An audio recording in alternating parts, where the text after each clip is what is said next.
Foster Show, where we're going to be playing smooth jazz. Yes, what a beautiful Friday to speak in smooth jazz. DK, you laugh, but this is an awesome way to do the show today. I definitely laugh. What people don't know is that we actually do this all the time to test our microphones. You know what? There's photography behind you, and you know what, DK? When you speak like this, people love to be around. That's right. That's why I have photography here. By the way, this episode of the Ramon Foster Show is brought to you by the Get-Go Cafe and Market. Yes, that's right. We could do this the whole show. I swear we could. But you know what? It's such a good test of the mics, isn't it? It is. Because on the headphones especially, it sounds like, whoa, so these guys are smooth. And you know, they're probably saying, this Ramon fella, he laughs and talk too much. You know what I say? Well, you can get this voice all day long. Right? You know, one thing that can definitely change my tone of voice, talking about Matt Canada. Let's talk about Matt Canada. Let's do that. And now we're back. We're back. And, you know, these first 3 days of training camp have not shown, Moan, like a whole lot of plays. I mean, this isn't the place to show off what you're going to do. Okay. The hip pocket, I believe, is where the head coach keeps those. But the one thing you see from this offense already is a lot of way left and way right. Student body left, student body right. And that's actually kind of, his style. What you were looking for? Yeah, and it's what he was probably looking for, in fairness. Last season, and really couldn't run, because the other part of this student body thing is that the quarterbacks are going with them. Yeah, no doubt about it, man. And that's where I think. No, I will say that's part of the youth as far as having guys that are willing to, kind of switch up a little bit.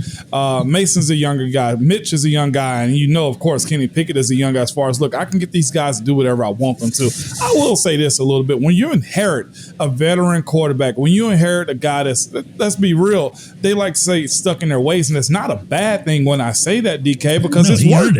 He earned it. Yeah, it worked. You don't want to necessarily change what they do. You want to kind of, go to the car with them and just let them drive. And that's kind of what he did with Ben. And now it's his system. And that's also, DK, to your point, that's where a little bit more of the pressure comes into as far as his job. That's where a little bit more of what does your offense look like? Because if for anything, whether it was Kev's pick or whether it was Kev's free agent or not, you got Mitch Trubisky. Okay. You also got Kenny Pickett.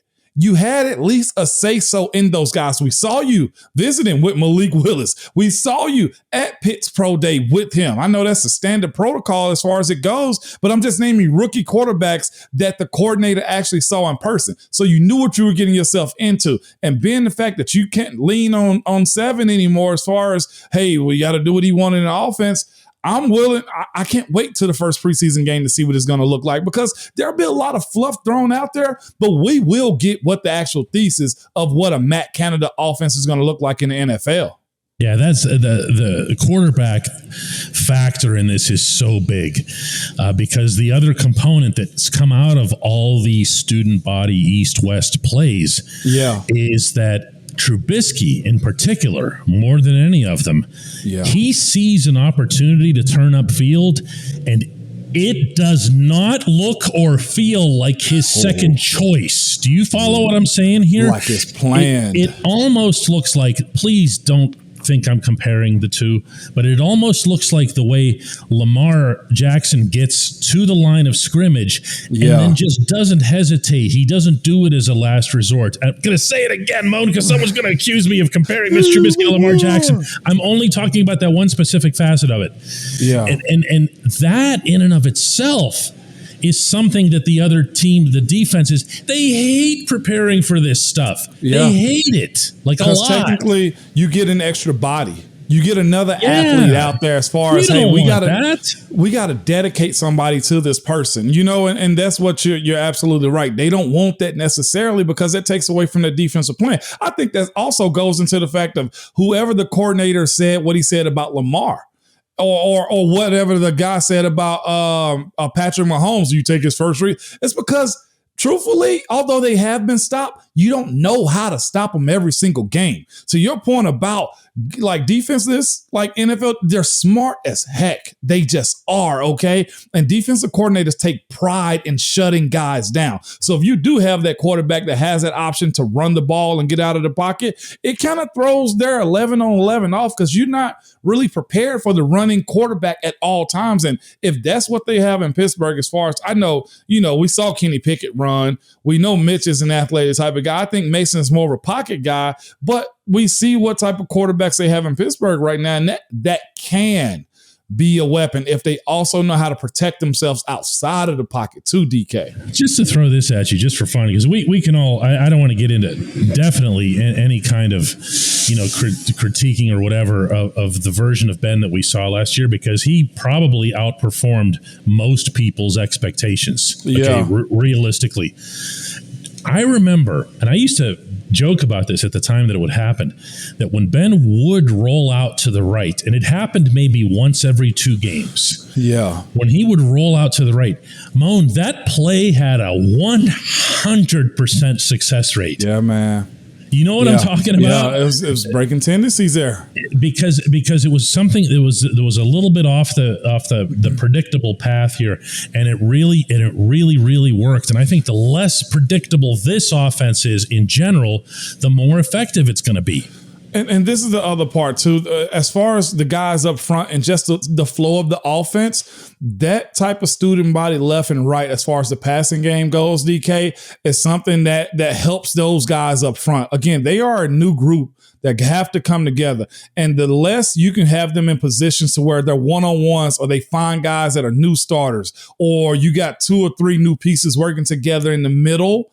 Oh, you see what I'm saying? Then you kind of hide their deficiencies too. We used to absolutely hate one-on-ones because we look at other teams like, all they do is run left and run right and throw the ball. Like, it's play action. It's, those types of things that we wished we had. Yeah, your feet are moving and you're using other techniques to stop the guy that don't involve bulldozing him. Yeah. Exactly. Or we can redirect them on play action type of stuff. So that's where that student body left and right stuff you're seeing in practice should benefit those guys' growth as far as protection and whatnot moving forward. Yeah, that's a great point. When we come back, more of the Ramon Foster Show.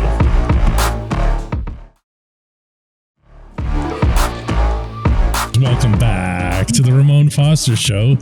We're going to talk about not really Anthony Miller, but Anthony Miller coming or being on a team where he doesn't have a lot of room to make the team because he's a wide receiver.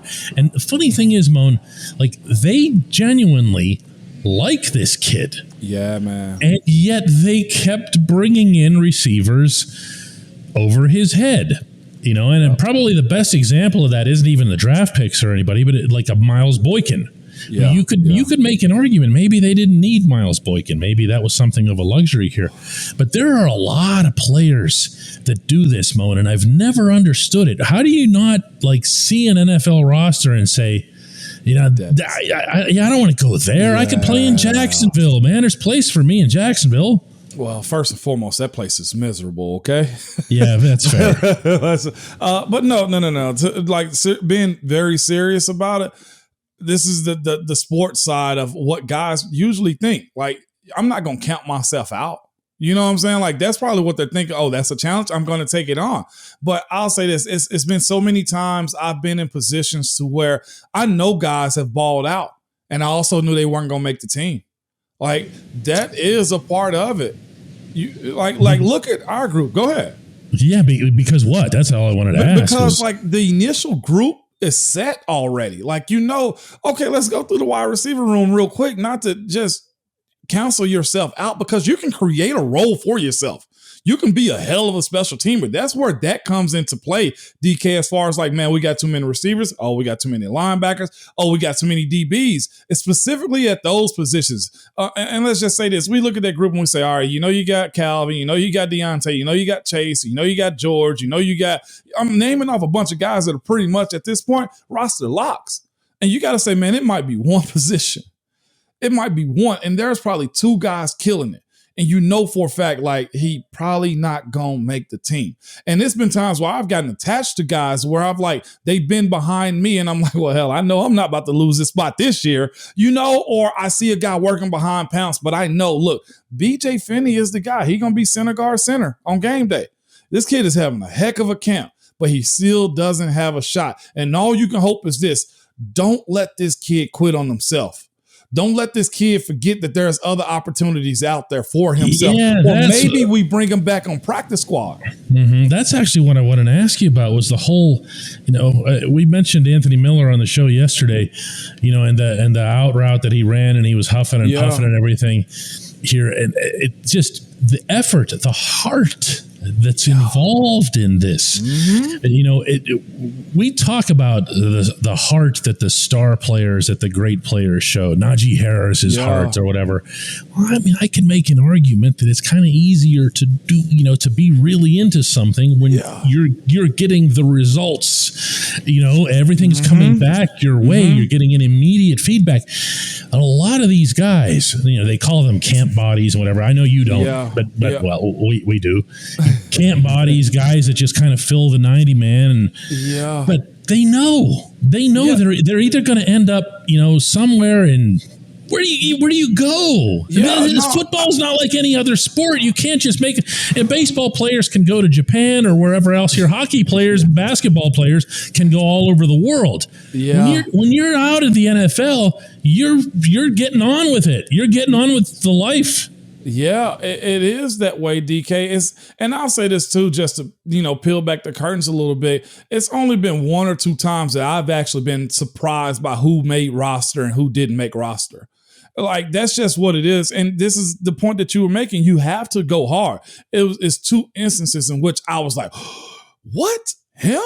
But other than that, at 11 years, DK, you pretty much kind of know what you're getting yourself into. And that's why Coach Tomlin kind of has his mantra that, look, don't be a dead man walking. This is probably going to happen about the third week in camp, fourth week going into camp, maybe when they get to the South Side. And he's going to make that speech, if I know him like I know him, is don't be a dead man walking.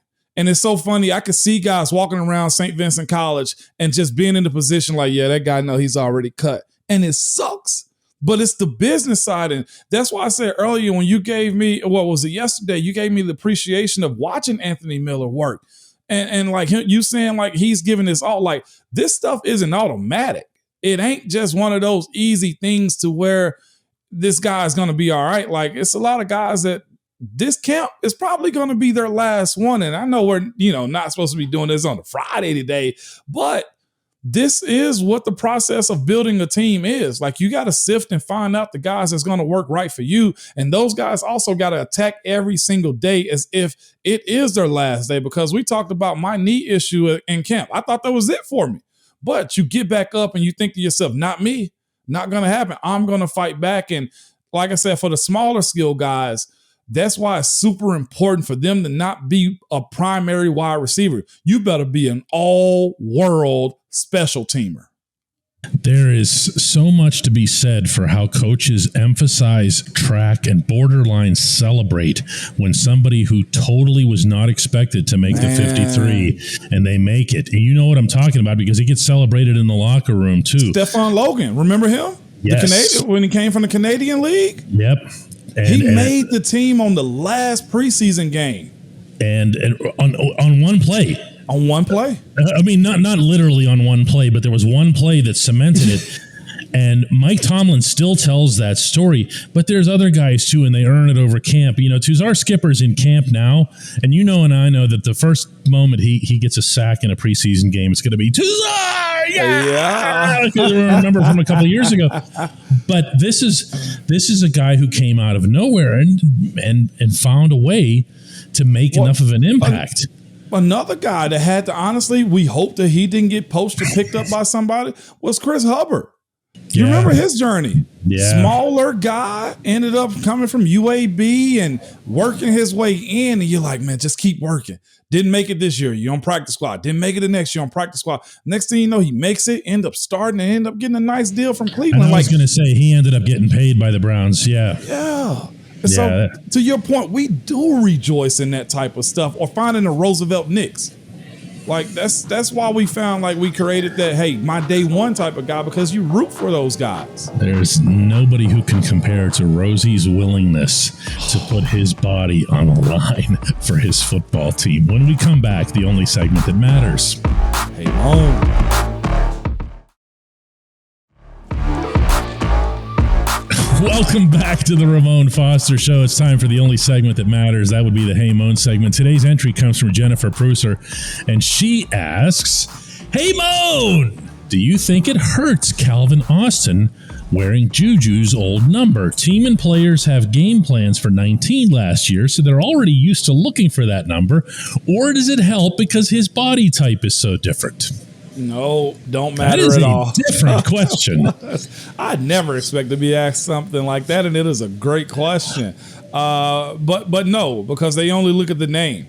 The number matters whenever they start making plays. You can just specifically say, watch 19. 19 is over here. Calvin Austin's not at that point where he can say, hey, watch 19. They're going to say, hey, this kid is pretty fast. Let's keep an eye on him. Until he makes a niche for himself as far as being, if he is going to be that speed guy for the Steelers, if he is going to be that scat back type of guy that kind of helps out and get chunk yards, no, they're going to know that's not Juju. Juju name kind of carries a little bit of weight when you can need to start calling guys by their first name and you know exactly who they are. This isn't Calvin Austin's number to just ride into, because I'll say this, DK, we ran into a number duplicate last year with a rookie, did we not? Yeah, we did, and we'll get to that in a second. But I gotta say to Jen here that if you take the time to read the 1 and the 9 on the front of Calvin Austin's jersey, you will soon be reading the 1 and the 9 on the back of his jersey. Yeah. That is how he is breaking away from people. He is the fastest player on this roster. He will be one of the fastest players in the NFL. Now, we can get excited about that, or we can remind people of, guys in the past, Dree Archer, who could fly like the winds and whatever. And Chris Rainey. Chris Rainey, oh my goodness, was another one. But these guys didn't make it, the cut in the NFL. This apparently is a different type of player. This is a more complete player. And I wouldn't look at anything related to his number, including, and it's funny, when I started reading her question, I thought she was actually going to ask you about wearing the number because of, the respect that Juju commanded, including in the clubhouse and everything else here. Yeah. That's not really a thing. It's not the case. It's only a few players that either the number don't get used, or you hold them for a year or something like that, or you think you have a guy. Because when Dave got 66, everybody was like, oh, he got what? Because you knew it was because of Faneca. You knew that. And Dave lived up to that too. We can say that. But in recent history, that transfer number from 53 to 53, that didn't add up the same. You got to go earn your keep in this league. Yeah, I'm still cynical about that. I don't like the whole 53 thing, because it felt like Kendrick Green was being anointed in advance by the head coach, including the minimal reps in preseason games and all that other stuff. It all felt like one thing to me, Yeah, but I'll say this, with that, considering it was Ben's center, that may have been a little bit of his call too, because trying to protect him for the preseason and trying to get him to the regular season being the case too. That's probably a little bit of both of them as far as the decision being made about that, because quarterbacks are very finicky about their centers. Very finicky. You've talked about some of the differences that Ben has observed over the years with those guys, and who has sweaty hands and who doesn't, and so forth. We appreciate the question, Jen. We appreciate everyone listening and watching the Ramon Foster Show. One thing want to ask is if you see something, depending on where you hear or watch this show, that's like a like button or a subscribe button, or best of all, a review. Oh man, do the reviews make a difference? These don't cost you anything. Just say that Moan is awesome. 5 stars. 5 stars. Apple Podcasts, Spotify Podcasts, they make a big, big difference in the continuing growth of this program. Thank you all, seriously. And happy weekend and enjoy yourselves.